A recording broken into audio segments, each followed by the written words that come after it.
Assalamualaikum warahmatullahi wabarakatuh. Perkenalkan, nama saya Devi Fitriani dengan NIM A3S223-150. Saya adalah mahasiswa PPG Prajabatan gelombang 2 tahun 2023. Di sini saya akan mempresentasikan sebuah modifikasi perencanaan pembelajaran yang merupakan tugas UTS mata kuliah, perkembangan peserta didik dan pembelajarannya. Nah, di slide pertama ini terdapat peraturan Kementerian Pendidikan dan Kebudayaan mengenai komponen dalam modul ajar, yaitu yang pertama ada informasi umum, komponen inti, dan juga lampiran. Dalam informasi umum memuat identitas sekolah, kompetensi awal, profil pelajar Pancasila, sarana dan prasarana, target peserta didik, dan juga model pembelajaran yang digunakan oleh guru. Nah, untuk kompetensi inti memuat tujuan pembelajaran, pemahaman bermakna, pertanyaan pemantik, persiapan pembelajaran, kegiatan pembelajaran, asesmen, pengayaan dan remedial, dan juga refleksi peserta didik dan guru. Untuk bagian lampiran terdapat LKPD atau lembar kerja peserta didik, bahan bacaan guru dan peserta didik, glosarium, dan juga daftar pustaka.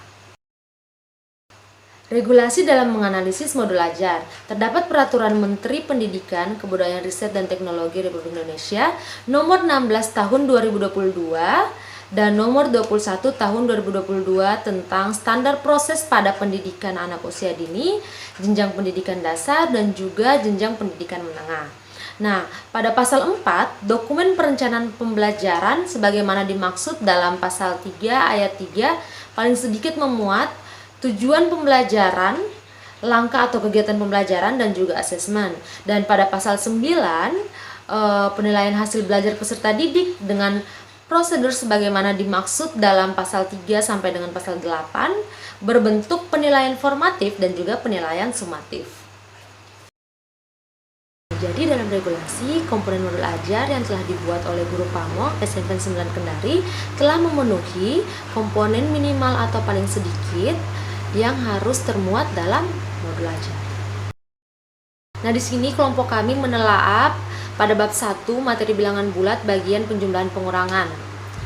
Untuk tujuan kegiatan pembelajaran terdapat ATP atau alur tujuan pembelajaran pada pertemuan ke-1.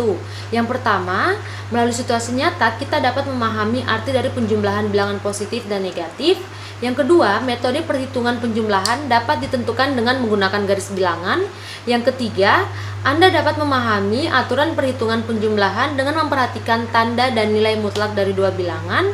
Dan penjumlahan juga dapat dihitung berdasarkan itu. Dan yang terakhir, pahami bahwa hukum komutatif dan hukum asosiatif penjumlahan berlaku untuk bilangan positif dan negatif. Dengan menggunakan itu, penjumlahan dapat dilakukan.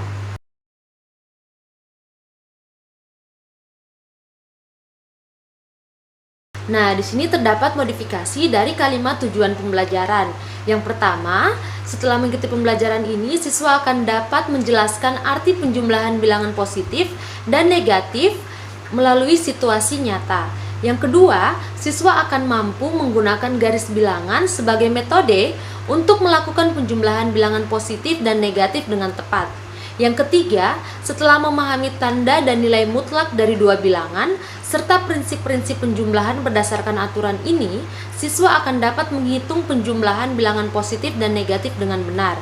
Dan yang terakhir, siswa akan memahami dan menerapkan hukum komutatif atau urutan penjumlahan tidak mempengaruhi hasil, dan hukum asosiatif atau cara pengelompokan bilangan tidak mempengaruhi hasil dalam konteks penjumlahan bilangan positif dan bilangan negatif. Untuk langkah kegiatan pembelajaran, dalam pembentukan kelompok belum disesuaikan berdasarkan karakteristik peserta didik seperti berdasarkan gaya belajar atau kesiapan belajarnya. Dan untuk langkah-langkah atau sintaks pembelajaran dengan menggunakan problem based learning atau PBL telah bersesuaian dengan rencana pembelajaran yang ditulis dengan jelas. Untuk LKPD yang telah disusun dengan aktivitas sudah bersesuaian dengan modul pembelajaran yang direncanakan. Untuk modifikasi dari kegiatan pembelajaran, jadi dalam pembentukan kelompok itu nanti akan disesuaikan dengan karakteristik peserta didik yang ditinjau dari gaya belajar atau kesiapan belajarnya. Jadi terdapat diferensiasi dalam pembelajaran. Nah, untuk penilaian atau asesmen pembelajaran terdapat dua asesmen ya. Yang pertama ada asesmen formatif dan juga asesmen sumatif. Untuk asesmen formatif di sini disediakan lembar observasi kegiatan pembelajaran. Jadi terdapat beberapa aspek-aspek yang akan diamati oleh guru dan juga skor penilaiannya. Skor penilaiannya itu ada skor kurang atau 1, skor cukup 2, baik 3 dan juga sangat baik yang memuat skor 4. Nah, untuk bagian pendahuluan yang diamati itu pada saat melakukan doa bersama. Yang kedua itu mencermati penjelasan guru berkaitan dengan materi yang dibahas oleh guru. Nah, untuk bagian kegiatan inti yang diamati itu ada kegiatan keaktifan siswa dalam pembelajaran, kerjasama dalam diskusi kelompok, mengajukan pertanyaan, menyampaikan pendapat, menghargai pendapat orang lain, dan juga menggunakan alat peraga pembelajaran. Dan untuk kegiatan penutup, aspek yang diamati itu ada pada saat penyampaian refleksi pembelajaran, mengerjakan latihan soal secara mandiri, dan juga memperhatikan arahan guru berkaitan materi. Dan di sini juga terdapat rekapitulasi portofolio lembar kerja hasil diskusi kelompok. Nah, nanti guru bakalan menilai aspek-aspek yang telah disediakan, yang telah guru buat pada modul ajar.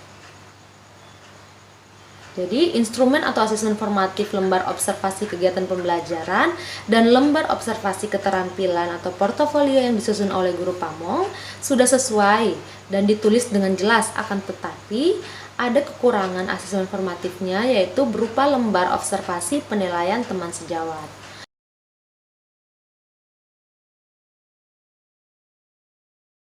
Modifikasi dari asesmen formatif yaitu berupa penambahan lembar penilaian teman sejawat.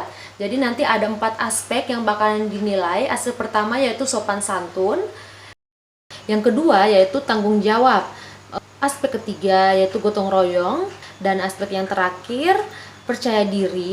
Jadi aspek-aspek tersebut akan dinilai apakah memuat poin 1, 2, 3, atau 4, yang dimana misal poin 4 yaitu apabila selalu melakukannya sesuai pernyataan, poin ketiga apabila sering atau kadang-kadang tidak melakukan, yang kedua apabila kadang-kadang, dan yang poin 1 apabila tidak pernah.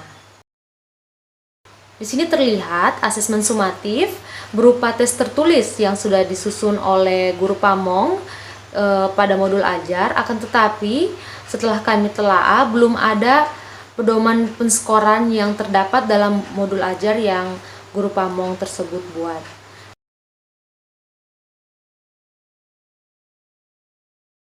Kami memodifikasi asesmen sumatif tersebut dengan menambahkan pedoman penskoran tes tertulis tersebut, yaitu dengan tujuan untuk memudahkan dan mengevaluasi hasil belajar peserta didik.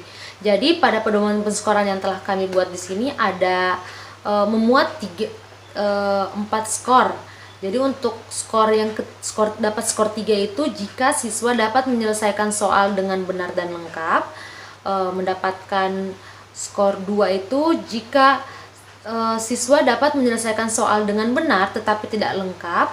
Skor 1 jika siswa dapat menyelesaikan soal tetapi kurang tepat atau salah, dan mendapatkan skor 0 jika siswa tidak dapat menyelesaikan soal dengan benar atau tidak ada jawaban sama sekali. Nah, jadi nanti skor tersebut bakalan ditotal untuk mendapatkan nilai akhir. Skor perolehan dibagi skor maksimum lalu dikali 100. Mungkin itu saja hasil dari modifikasi perencanaan pembelajaran yang telah saya paparkan.